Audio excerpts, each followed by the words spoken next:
उद्या कार्यक्रम आहे, पण आजच आचारी काम सुरू झालं. हाय हॅलो, मी प्रतीक्षा. उद्या आमच्या आजीची 4थी पुण्यतिथी आहे, त्यामुळे घरी मंडप टाकायचंच काम चालू होतं. आमच्या घरी कोणताही कार्यक्रम असला की मंडपाचं सगळं काम आमचे भोंडू आजोबा करतात. मी काल रात्री उडीद डाळ भिजत घातली होती, पण लाईटच नव्हती आमच्याकडे दिवसभर. त्यामुळे आता मला संध्याकाळी म्हटलं याचं काहीतरी स्पेशल करावं लागेल. सो उडीद डाळ घेतली, त्याच्यामध्ये थोडंसं पाणी टाकलं, मिक्सरला लावून अशी पेस्ट बनवून घेतली. सो टोटली आपली एवढी झाली पेस्ट. त्याच्यामध्ये थोडंसं मीठ टाकलं आणि व्यवस्थित त्याला मिक्स करून घेतलं. त्यानंतर मिरची, लसूण, जिरे या सगळ्यांची अशी पेस्ट तयार केली, ती त्याच्यामध्ये टाकली, व्यवस्थित मिक्स करून ठेवलं. त्यानंतर ह्या भाज्या कट करून घेतल्या सर्व.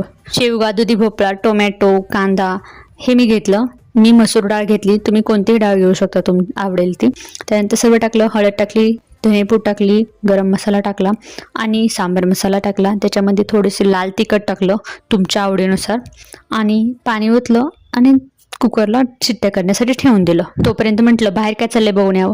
बाहेर आले तर भोंडू आजोबा कढी बनवण्याचं काम करत होते. ते एकदम छान प्रकारे आचार्य आहेत. इकडे नीलाजी, मायाजी आणि मालन मावशी कळी चुरण्याचं काम करत होते. मी आता आले, कढईत तेल टाकलं, म्हटलं भजी तळूया. पण यार मी काही केलं नाही, माझी मम्मी करायला लागली बघा.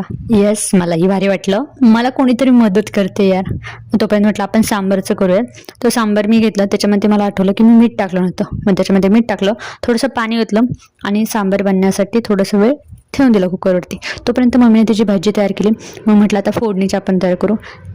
तेल, जिरे, मोहरी, कढीपत्ता याची मस्तपैकी फोडणी दिली आणि त्याच्यावरती थोडंसं कोथिंबीर टाकली आपली आणि मस्तपैकी आपले सांबार आणि उडीदचे भजी तयार झालेत.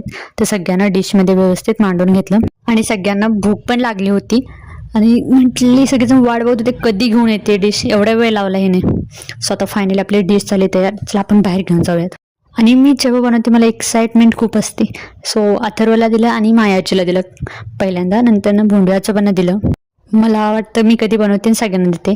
त्यांना मालन मावशीला दिलं, नीलाजीला दिलं आणि माझ्या पप्पांनाही दिलं. आणि माझ्या आबांचा उपवास होता, त्याच्यामुळे त्यांनी काही खाल्लं नाही.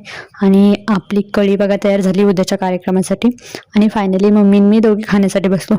खरंच खूप छान झालं होतं, मम्मीला तर खूप आवडलं. सो मम्मीने सुद्धा सांगितलं मस्त झाले. सो लाईक करा, शेअर करा आणि सबस्क्राईब करा. So okay, bye bye.